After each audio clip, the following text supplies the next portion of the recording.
everyone, welcome to this week's Craft and Cook Show. I've just raided the kitchen for a few plates and bowls so I can use them to show you my easy curve technique today. So we talked about curves last time and how to get really nice pre-shaped curves and circles for applique. And today we're going to talk a bit more about curves, but a little bit differently for making bag bases, your own beautiful quilting designs and bias work designs, maybe the edge on a cushion or a blind. So a few different things to show you. So first of all, let's have a look at this quilt up the back. This is an old one of mine. And you can see here I've created almost like a little kaleidoscope knot feature in the middle with some bias work. And I'm going to show you how to do that. And then also on this quilt, I've got some little curves happening with little bias borders on it. So again, we're going to learn all the tricks for that. And also, if you have a look here, you can see that I've got some little pieced tulips, and I've also used this technique to create that design. But let's start off first of all with a really nice, easy curved base design. You can buy really fancy, if you like, Perspex templates to give you perfect circles. This one I've got here is quite handy because it's marked at 60 degrees, so it's evenly split into 6 around the circle, and that means I can use it for creating hexagons or anything that I want 6 points to. So that's great, but for the purpose of what we're doing at the moment, we don't need a fancy template. All we need is a plate from the cupboard. So what I'm going to show you, I'll just use one of my dinner plates. If I would like the nice little curve for the base of an evening bag, I'm just going to draw just a little bit, a portion of the curve around the plate, and I'm going to mark on my plate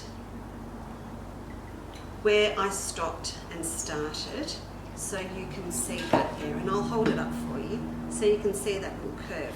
And then also what I have done is I've marked my plate so everyone in this house knows what I've been designing, because there's marks on all the plates and it will just come off in the dishwasher or you can wipe it off. Alright, so now what I'm going to do is turn the plate around and pop it back down on the other side and match up the points where I stopped and started before, and then draw this side on.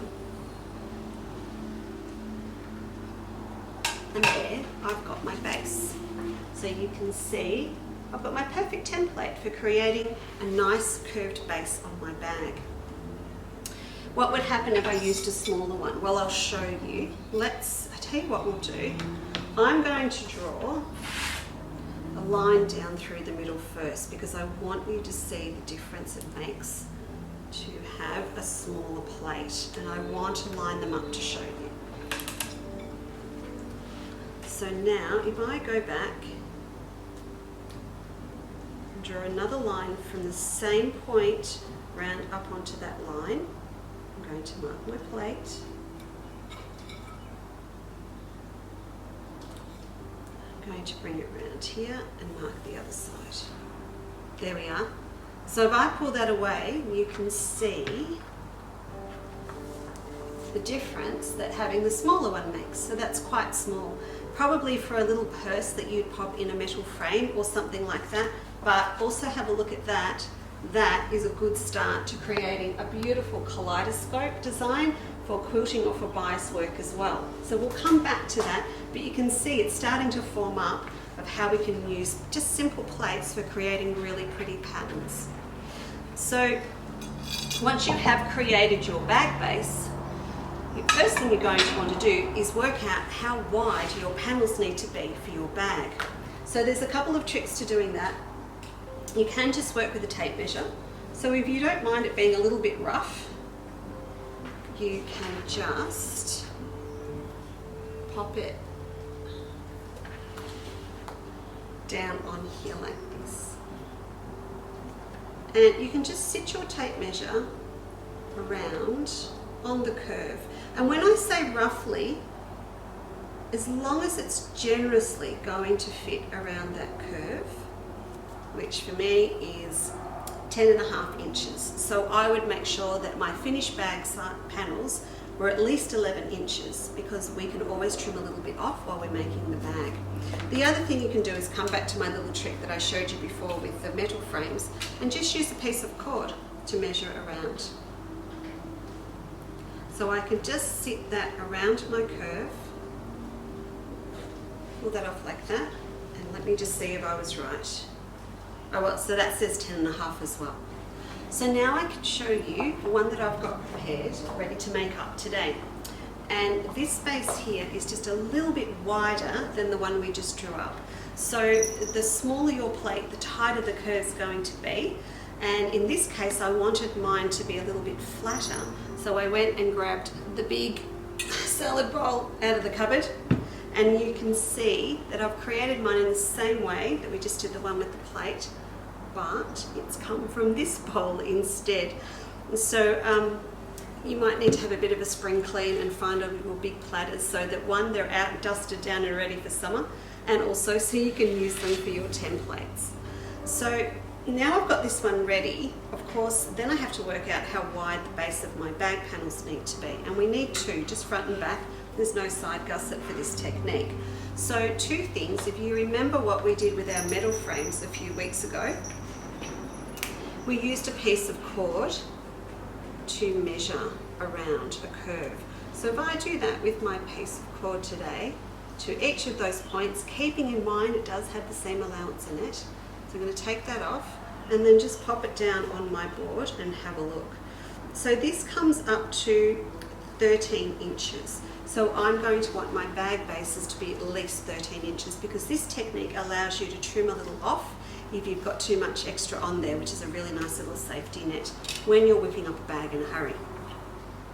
So these are my two panels. Now I've got these trimmed down to 13 that I just did a little while ago so that they are ready to go.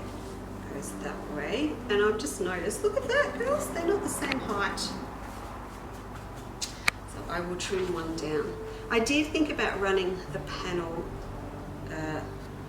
round that way, horizontally, but chose to go vertically. And look, you know, you learn as you go. I thought, oh, ruched flowers, and I spent 2 hours in the sun ruching flowers on the weekend only to find that they didn't look any good at all. So I've stashed those for something else. I think on the leaf design that I've got on this panel, I might just add some beads or something, but I can do that later on.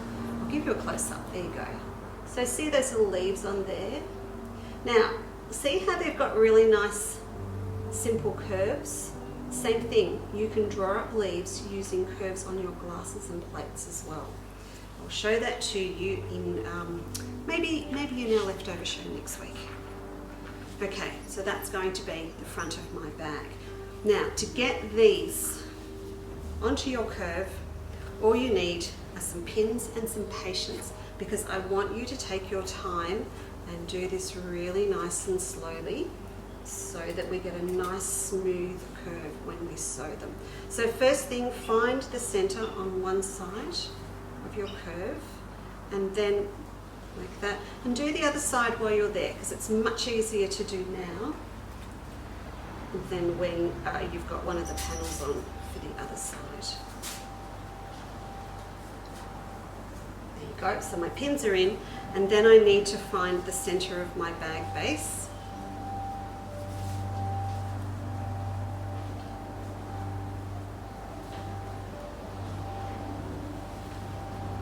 There we go. So now we are going to pin them together. If you rush this, you're not going to get a really nice smooth base. So just take your time. So I'm going to pop maybe about every inch, no more than that. Gap's got to be nice and small.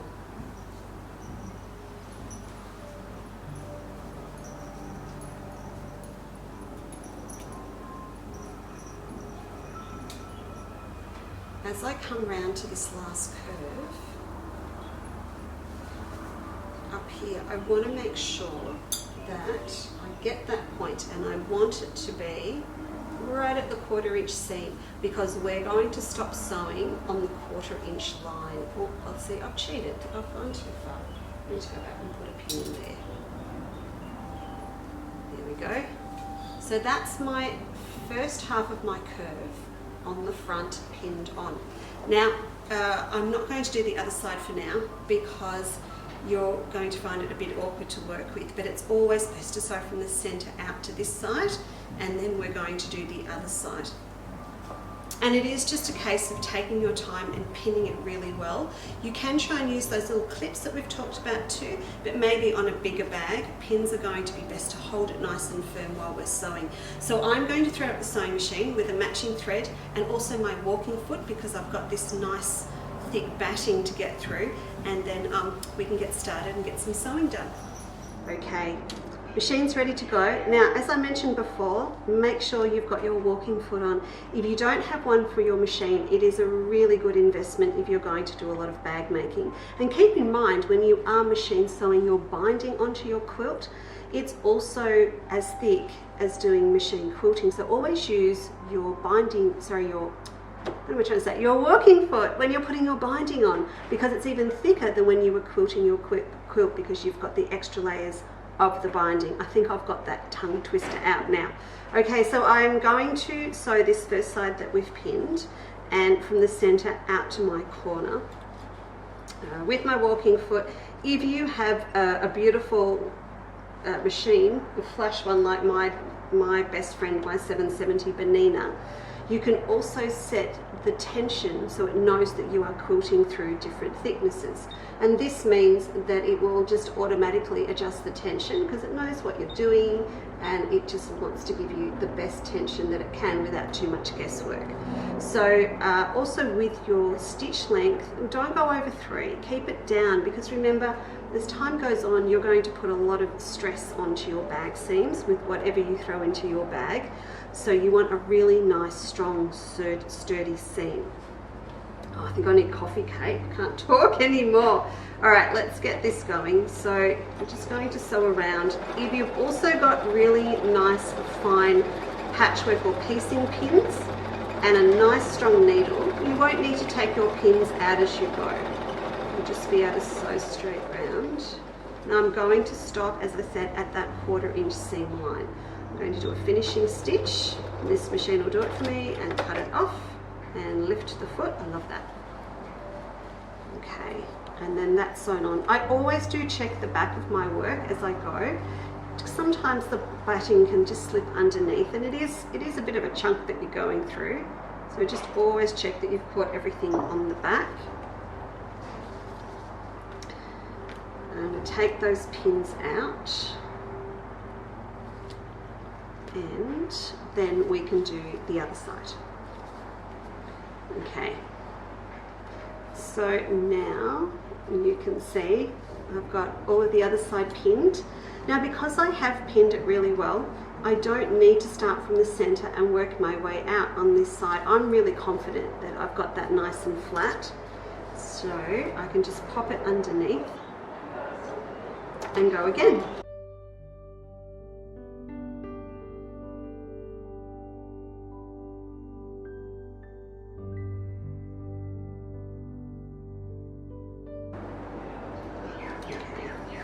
So we'll grab these pins out and we can have a look at our curve.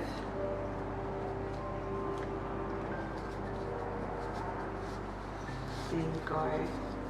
I used to be terrified of doing curves and circle bases, but there really isn't that much to it. I think what the stress was about it is we used to do those little circular dilly bags, and we had to make the whole tube or the whole sleeve of the bag first, and then make a circle base for it and hope that it would fit. So I think this gives you another option, and it may mean having 2 side seams instead of 1, but you're going to get a great result every time. So that one is on, and now I just need to retrieve the other one from underneath my cat, and then we can put the other side on. Excuse me.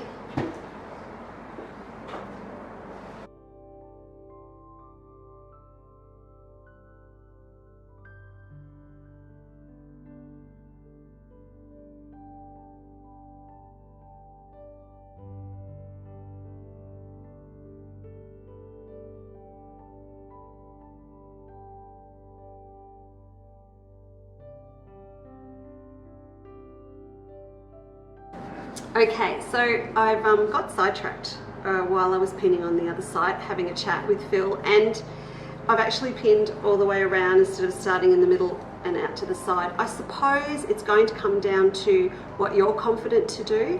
When you haven't done one before, I would really suggest starting in the middle and working out to each side like I did with the first side.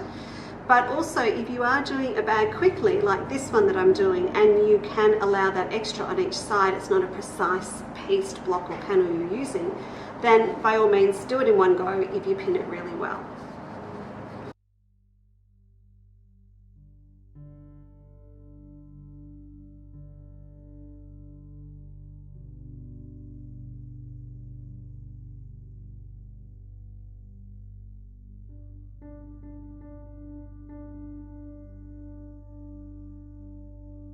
So what you can see here is that each of our sides has come up and stopped at the point on the 1/4 inch line. And I've got these little extra bits left over.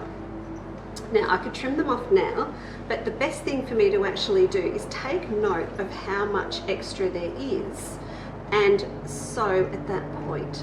So if I pin these together, look, I could trim it off first, but I think this is a much better way. Jenny, do not start scratching while we're filming. Jen. Oh, she's being evicted. So if I pin up here, and I'm going to have a look on my sewing machine at how wide it is from that little point where I've stopped out to the edge of my fabric. And if I look at it on my on the little grid that's on my foot plate, I can line it up with one of the lines on there. So this is me being really lazy, folks. I'm just going to sew straight up that side now without measuring, but just going to stick with that edge of my grid. So you can see going through all these thicknesses, that's why it's so important to have a walking foot. I know with the Bonina ones, it is a bit of an investment. It's a lot of investment, but it is worth it. And you actually get 3 different little feet to go onto your walking foot. So you can use it for all different types of techniques. My whole table's shaking. It's not the sturdiest, the one we're using at home, but it's a nice big table. Always remember to finish your seams off when you're making bags, because again, they're going to get a lot of wear and tear, and they will unravel at the edges if you haven't secured them. Alright, so I've sewn straight up there, and then I will just trim off the excess down to a 1/4 inch, and I will go and do the same on the other side.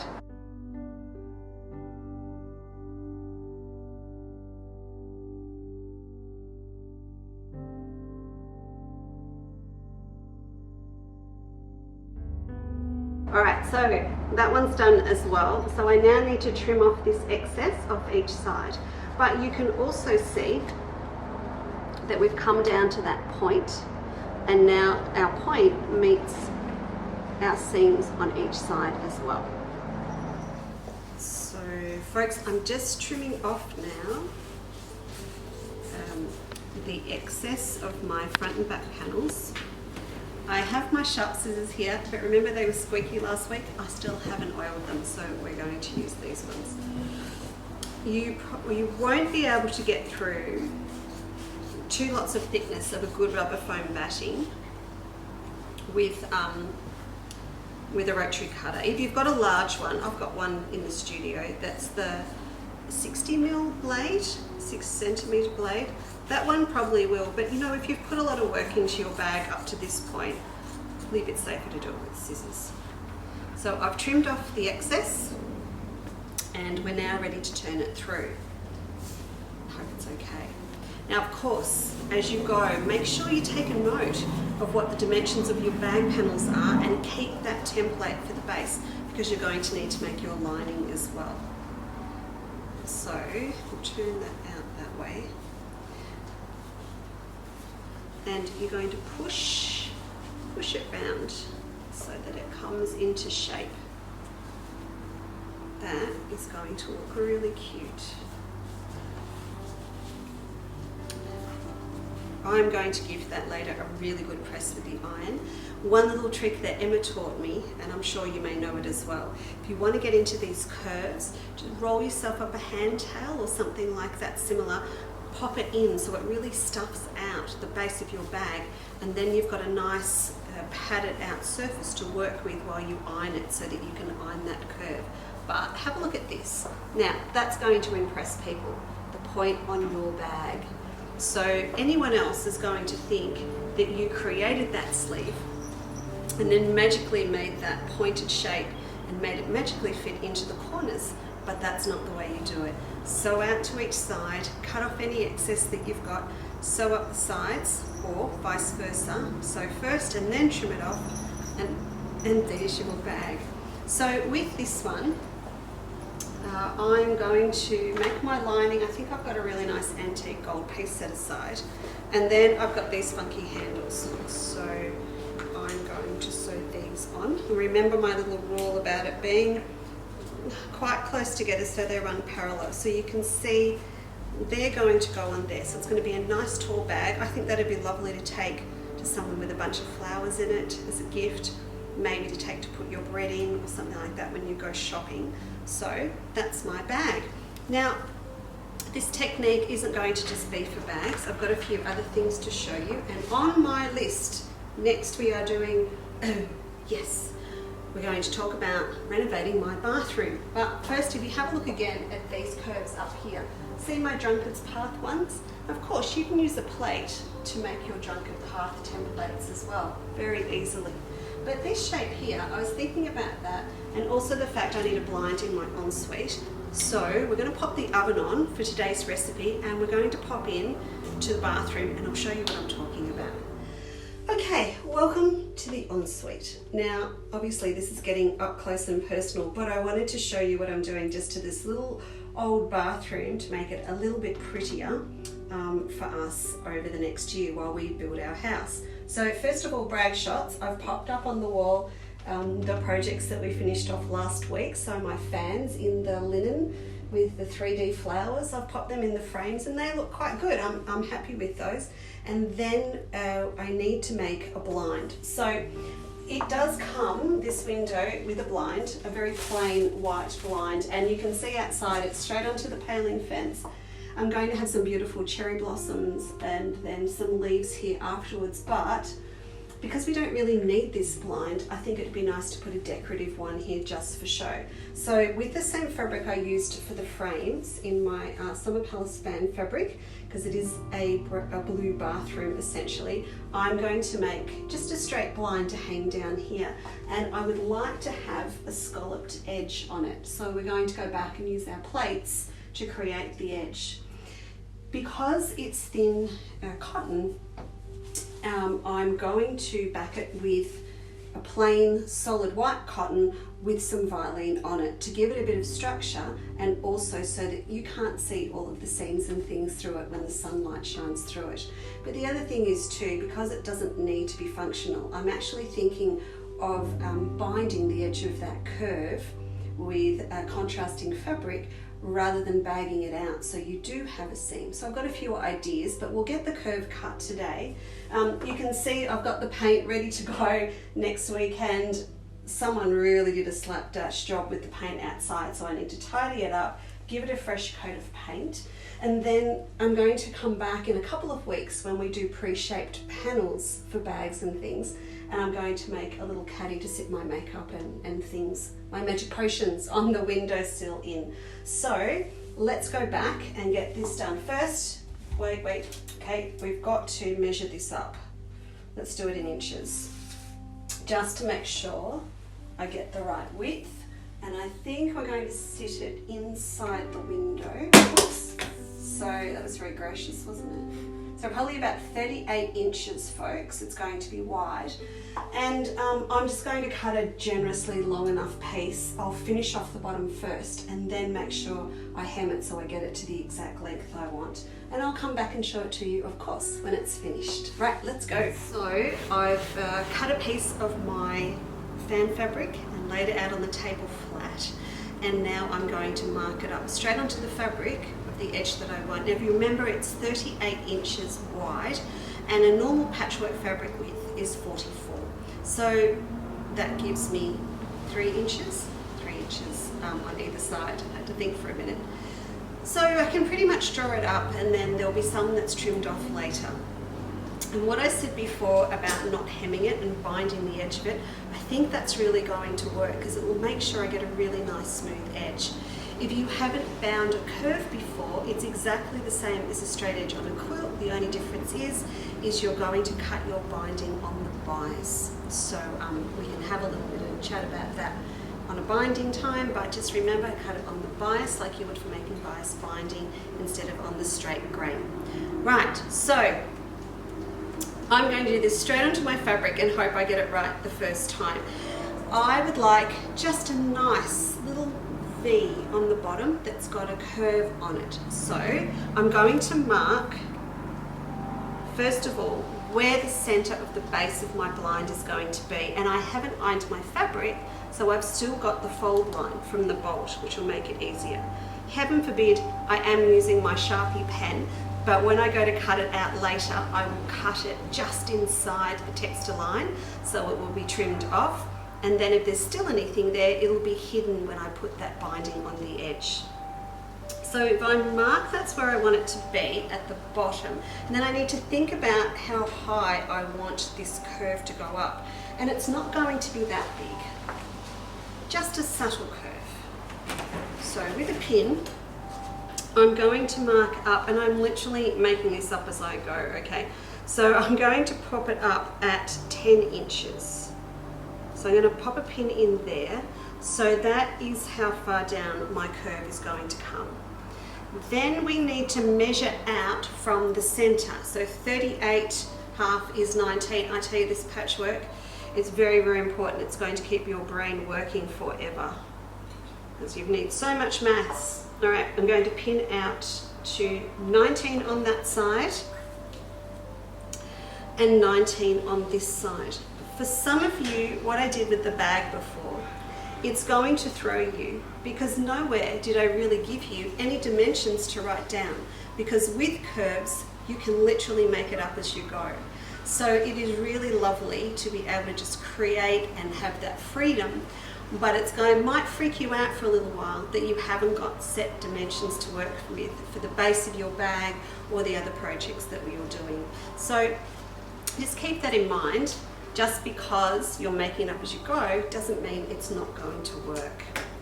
What I've now got is my center marked down here, and I've got a pin out here. So if I join up those 2 points together with my pencil, oh my goodness, I hope this works. No, it will work. All right, that goes out to there and then out the other way. Oh yes. Okay, so now I've got drawn on my V. So that's going to take the shape of the base of my blind for the window. Does that look right? It does. Okay, so now I'm going to work with the plate and create some curves. I think that this larger plate is going to be best for my curves because I don't want them too sharp. And what I want to do is mark out the one that's going to sit at the base of my blind first.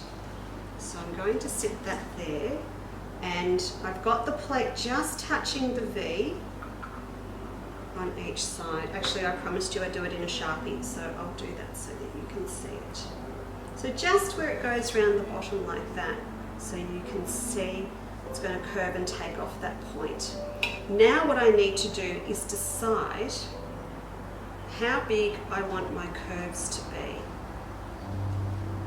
So if I sit that down, just so it's a subtle curve or kink on the bottom, and I'm going to draw that onto my line. So they touch the line each side. Then I'll do the same on the other side.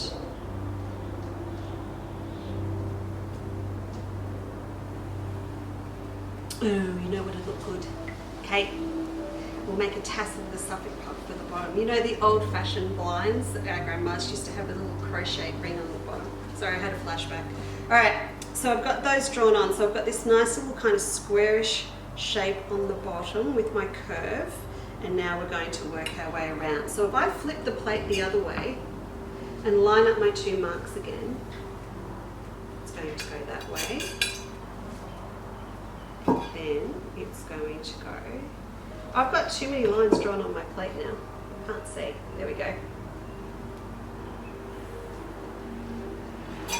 I'm going to go out past where we've finished off, just so that it's got its final kick. So there you can see that is going to be the shape of the base of my blind.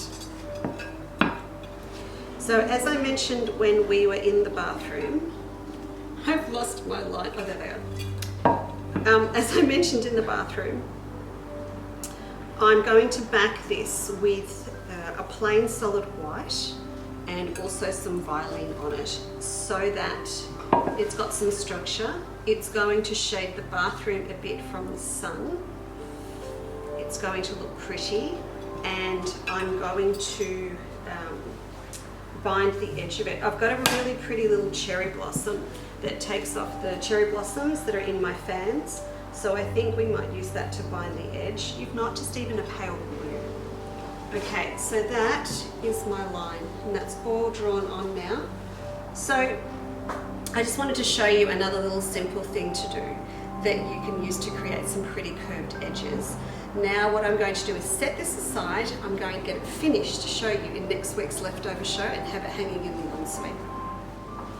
Okay, so now what I want to do is show you how to use plates with a ruler to create some lovely Celtic kaleidoscope designs like the one that I've got here in the quilt that you can use for bias work, but also use it for some beautiful quilting patterns.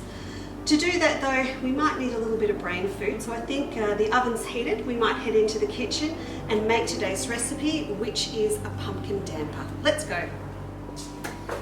Okay, domestic goddesses, it's time to cook. Now, pumpkin day today.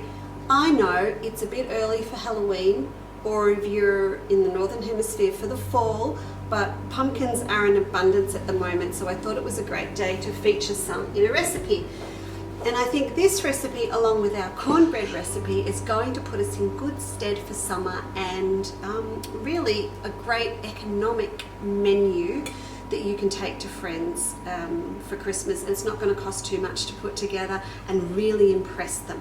So remember the cornbread and keep that one in your repertoire. And this recipe is going to almost do the same thing, but very different. Today we're going to make a pumpkin damper. And yes, it is one great big glorified pumpkin scone, but it looks really nice when it comes out of the oven, and it serves 2 purposes. You can take it as a feature and serve it up with antipasto, a really nice spring soup as well, a spring vegetable soup. But I love it just to have with leftovers as well. So if there's a roast lamb or roast beef, it's really nice to have warm the next night with leftover meat and some chutney and a salad on the side. So what you need is 3 cups of self-raising flour, sifted into a bowl, a nice big bowl. Oh, I bought new flash ones with a little spout on the side so I look more professional. A little bit of a ground of salt in there as well. And then we're going to go back to the really good old-fashioned way of making a scone dough. So no adding lemonade, cream or anything. We're just going to go back to throwing in 2 tablespoons of butter, which I've had sitting on the windowsill, so it's probably a little bit softer than we wanted because it's warm today. I'm going to cut that in, and then we're going to mix it in. So it's just what we always used to do, is mix it through so that we get any really nice fine breadcrumbs. And I love doing this because it reminds me of days with my grandmother making scones. She used to sit me up on the little vinyl stool which doubled as a stepladder, put her apron on me, which was 10 sizes too big, and wrap it round me, and then I was told I had to get my hands to my eyes, if you like, when I was doing this, so that she knew I was getting enough air into the dough. It's good fun. Okay, so I think that's pretty good. Now what I've got already done to use in our recipe is 300 grams of pumpkin. You can steam it if you wish, but I have just popped mine in the microwave and cooled it down so it's ready to add in. So this is the other mixture that we're going to make up. So grab your pumpkin and give it a good mash. I haven't tried sweet potato or potato in this recipe, but I think it's worth the go. I really like the idea of trying this as well with potato. You know how you end up with 2 or 3 left in the cupboard? I don't know what to do with them. And maybe different herbs or flavours to what I'm going to show you today. So just mash all that up. Every type of pumpkin behaves differently, doesn't it? Some of them are better for soup, some are better for roasting, but luckily with this recipe it's not really going to matter what type that you use. Okay, so that's all mixed up. Now we're going to add 1/4 cup of milk in here, and we're going to add an egg, which is why it's important that our pumpkin has cooled down first so it doesn't start to cook in our pumpkin mash. And I've also weighed out 1/4 cup of parmesan, shaved or shredded, whichever you like, and we're going to add half of that in to our mash. I really just like the idea of the mash now. I'll even use it in the recipe. And the rest we're going to put on the top of our damper when it's ready to pop in the oven. So give all of that a really good mix together. I will confess, I think some of my pumpkin could have had a little bit longer, so I've got a few chunks, but maybe that would be really nice.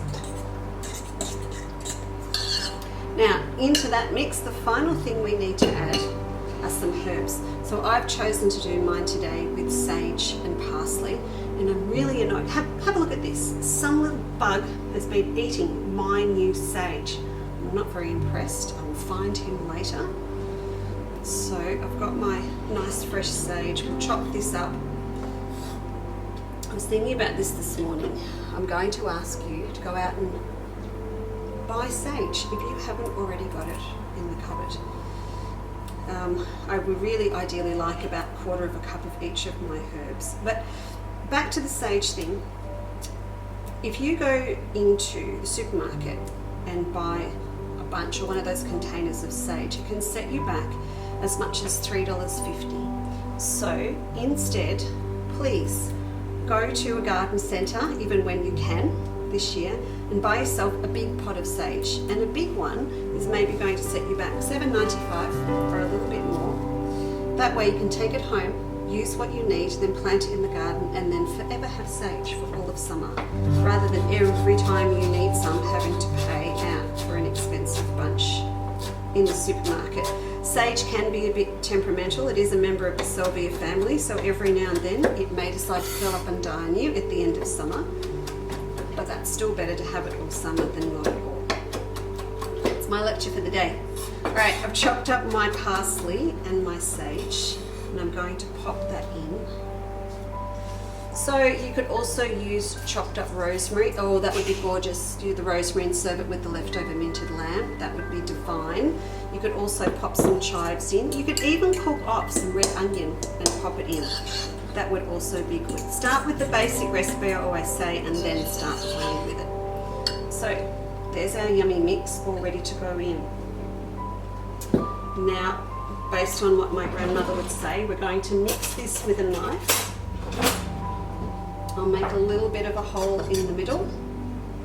I don't need to tell you girls how to make a scone, honestly. Let's put all this in here. Oh, okay, Lisa.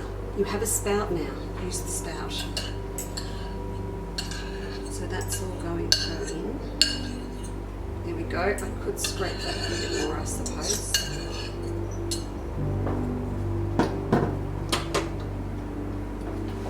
Then we're just going to mix it together. ever so gently with a knife. It's very different to doing a scone, because we're usually only working with milk at this stage, but now we've got all this yummy mixture of pumpkin, so it comes together with a little less stress that it's all going to work. Of course, if you find that you need a little bit more milk in here, you can do that. Just mix this together. Did you hear that? That was Kate telling Jenny to get out of the shop. Okay, so can you see that slowly coming together? And I have written on the recipe that once you get it to this point, oh, it's just all gone out of the bowl. You can use your hands a little bit to pull it together. Oh, look, see that? Once I start squishing it, thanks Kate. Once you start squishing it, you can see all the pumpkin and you get all that beautiful colour.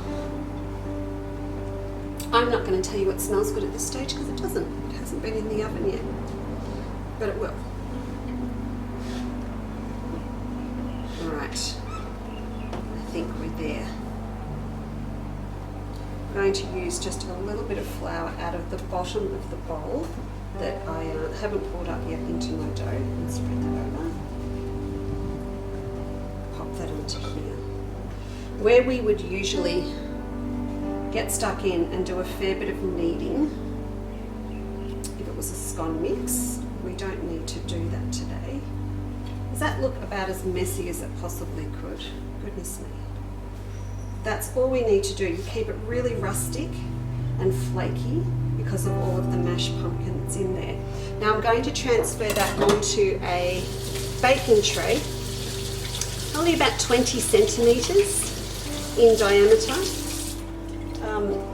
And if you can't work that out, I'm sure you've all got a 20 centimetre springform pan for your cheesecakes in the cupboard. So use that and draw a circle around it. And then remember, you can use that for drawing up your scallops as well.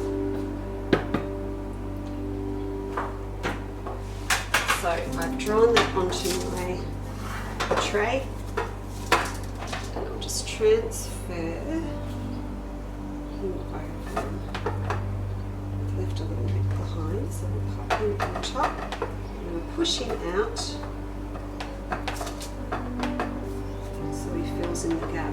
Now, if you do a lot of traditional scone recipes, there's lots of different things that are going to give you the rise when your scones cook. First and foremost is going to be heat and air. So you always use a really hot oven when you're cooking your scones, and all of that air that you've incorporated in with your sifting your flour, adding in your butter and getting that really light breadcrumb effect, and then the kneading that you do, you're trying to minimize the loss. Some of the traditional recipes that I grew up with didn't even use self-raising flour, they were just plain, and you'd add a little bit of baking powder.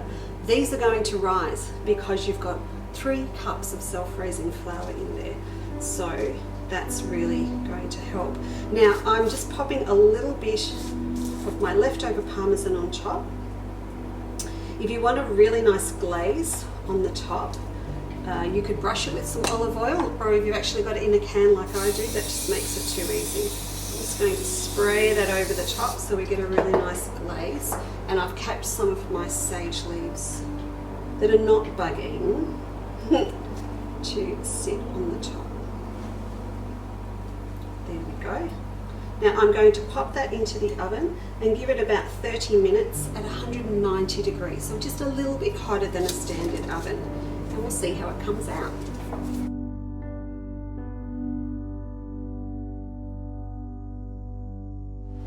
So while our damper is in the oven, let's get this one drawn up. Simple, you just need a ruler, as I said, and your plates.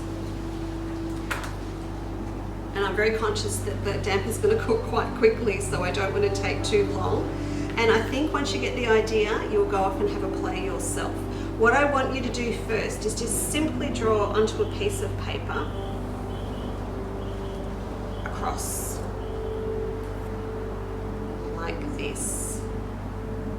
You don't need to be accurate, you don't need to measure it up, just straight through like that. Then what you're going to do is come back and grab your plate. Now I've got so many marks on this plate now. I need to find, oh, let's use the one we used for the blind. So from the center of your cross, and you've got some marks on your plate that you choose to use, we're going to draw from the middle of the cross up to that point where it meets the line, like that. And then we're going to turn it to the other side so that we get a complete shape. So this is exactly as what we did for the bag base before. So you can see that one's done. And then you need to repeat it for the other sides. So when you're doing this, just keep in mind what you're going to use the design for. Obviously, if you were going to use this for bias work, you've got to think about it's going to get pretty tight at the top. So you might want to make yours a little bit fatter or longer. Oh, I hope that fits. It just does. Also really handy to grab when you see it in a craft shop or from the butcher, some big sheets of butcher paper so that you can use those for your design work. And of course, if you are looking to make something straight away, I need to make that line a bit longer, you can mark it straight onto your fabric. There's no reason why you can't. One thing to remember though, if you're marking it onto your fabric, do it with a chalk pen or a pencil, not your Frixion pen or an iron-off pen of some description, because the second that you start ironing on your bias or need to give it a press because it's got creases in it, you're going to lose your whole design, and that would be tragic. Okay, there you go. That's the start of our design. Now, if we want to make it more complicated, we've got two options. Actually, Kate, can you grab me the side plate, please? She's just sitting there doing nothing. She can grab it. Yeah, ta. Thank you. So, remember what I said before, if you change your size, you're going to get a different shape. So with this one, what I can do is come inside, use that mark there, and put maybe one there. You see that okay? I'll pop that around that side, and then flip my plate around and do this side. Hold that up for you there so you can see our design starting to come together. So this one I think would make a beautiful, probably a quilting design, and you can do it in different coloured threads, a variegated thread. Even straight onto a black would be fantastic because you could finish it off with a placemat and give it to a friend, or just use it in your own house. It'd be just gorgeous and a great way to practice. Now, if I want to make this design even more complicated, more impressive is the term we will use, then I'm going to want more angles. So if you come back to your ruler, on it you will find a 45-degree line. So if I line up the ruler so it's straight and I can see the 45-degree line, most rulers will have these marked on them. So I'm just going to mark that way and pop this on. Join up those points. So I've got one now going through at 45 degrees. You see that? And then this one is going to go the other way.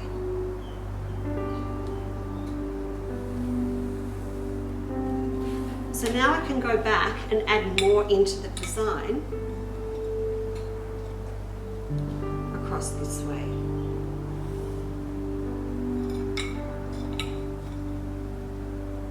Now if I was to use a larger plate, and I might just use this one that I showed you this morning first, I could actually bring my design out so that they cross over a little bit with the other ones, but I'm going to hold that up and show you.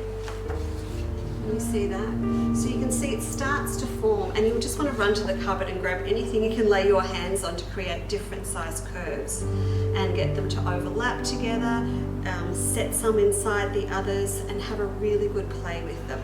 And it is as simple as that. So when you do need a beautiful flower style design to sit in, whether it be a traditional quilt like the center of a double wedding ring block, maybe over a fabric that's got lovely scallops or different style circles in it, then this is going to be a great option for you. You do not need to go out and buy a stencil.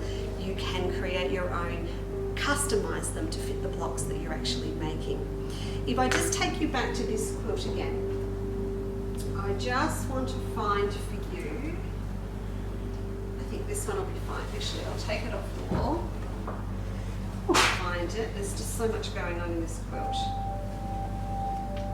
Maybe too much going on in this quilt.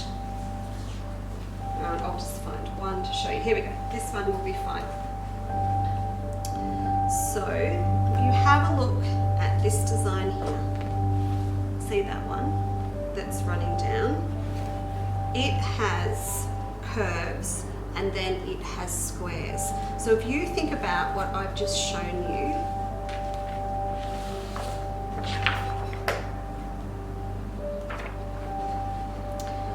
what I did to create these designs is just draw a line straight down the middle of that border piece, and then I've used probably something the size of the side plate to create this curve. And then I have drawn a square on point, then another curve, and then a square on point. And that has formed the actual pattern that my bias follows. And if you have a look at what we've just drawn, you can see how that happens. So you would draw a curve on first, and then you would set a square and continue down using that line that you've drawn as your center point. So it's very, very easy to create your own bias designs with this as well. A really nice way to fill in borders and sashing like I've done with this quilt. So now that you've got that idea going, I'm going to move on and show you one more thing to use your plates for. Okay, so the last thing I wanted to show you today was what happens if you wanted a bag base without the points on each side. Well, you actually use exactly the same technique. It's just that you won't be bringing your bag panels to a point. So this one is a curved base. And this is a commercial bag base. I use this one a lot. This one is what I designed my go-go bag around, which has been shown in many, many different versions. At the moment it is in my Melba fabric, which you can see here. Right, so here is what this base looks like. And if I wanted to make sure that I accurately measured how long my panels needed to be, then I would also need to know exactly where this midpoint is. So just have a look at this here. I'd need to mark exactly those sides. Now, if to do that, one thing that I could do is cut the whole thing out and then fold it in half lengthways to find those side center points. But the other thing, of course, I can do is just measure how wide it is. And this one happens to be 4 inches. So I know that my side center points are 2 inches wide. So if I was going to use this one and I need to know how wide my panels need to be, then I'd just go back to my cord again and I would measure around the edge of my template, or drawn onto here, to see how big they need to be. Hold this up, pop that down on my board, and they are exactly 10.5 inches. So my bag panels, before I add the seam allowance, need to be 10.5 inches wide at the base. So if you think back to what we were doing earlier when we started off with our wraparound base and sides in show 4, always work out all your dimensions first before you add the seam allowances so that you don't get yourself confused. And of course, once you've got that base width, you can decide what to do with it from there. You can taper out or in with your bag panels or curve them, whatever you'd like to do. So that is a commercial bag base that I've got there. But also, if I want to design my own in this style, then I will just start with a little narrow pot or something, or a glass, that I can use for the curves on each end. Now, if you remember these, I've been doing these over the last couple of shows, and I've got my bag panels ready to go. So we covered off using ombres and the ruching, and also metal frames, which I'm going to use for this bag. And I love this bag, not just because of the color, but because it's going to combine a lot of the things that we've already done in the shows. So those panels with the seam allowance are 12 inches. So I need to make sure that the bag base that I design is going to fit that. And if I use this little pot for the curve that's going to be on each end of my bag base, I'll start with this and draw it onto a piece of paper so I can see if it's going to work. Now, this is where we would talk maths. So the finished size of my 2 panels are 11.5 each. So that adds up to 23 inches. You got that? So I've drawn on one of these. Let's see how big this curve is going to be at each end. So I'm going to measure it with my cord. So it's 5.5. So I'm going to have one at each end. So that's going to add up to 11. And if I take my 11 off my 23, are you with me still? You still there? It's going to be 12 inches. So 6 on one side and 6 on the other. Let's see if that works. So I've got 6 around the end. I'm going to have 6 down here. And 6 down here. Oh, sorry, 5.5 on the end. 6 and 6, and then another 5.5 on this end. Now, I'm obviously doing this quite rushed to show you, and you might even like to do it on graph paper to get your lines straight. But I did want to show it to you, and I'm going to write the dimensions on here for you and hold it up so you can have a look.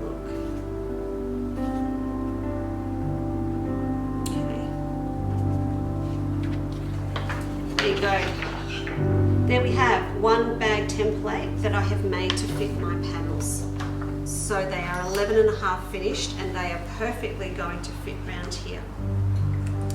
So I suppose you'd like me to try that out, wouldn't you? And make sure it works. I think it will, girls. Look, it's going to work. So I'm going to get this made up before next week's show and show you how it looks finished, and also set into the handle, and I can't wait to see the finished project. So I think that's almost it for today, and it's probably also time to grab some damper out of the oven and have something yummy to eat. Let's do that. Okay folks, here we are, damper, also known as one big scone. I've worked out why I couldn't string a sentence together this morning when we were filming. I forgot to eat breakfast, so I'm really looking forward to the damper. And I'm going to scrape him off the paper and pop him onto there. So you can imagine serving this up if you've got the barbecue going and you've got some beautiful grilled steak, prawns, lamb, anything like that. This on the side is going to be a gorgeous addition. Even just for soup night on a Monday night or with leftovers. So I'm going to cut it and show you. Look at that. How cool does that look? So it's got the texture more like a really nice smooth cake inside. And as I said, it's just begging for a piece of leftover lamb. But today, for lunch, Kate and I have got some cheese. I've made it multicultural. So we've got our Australian pumpkin damper, we've got the Branston pickles, we have the Tasmanian blue banner onions, and some German pickles and some Swiss cheese. So I think we've covered a lot of the universe, and we're going to enjoy this. And we also hope you enjoyed the show.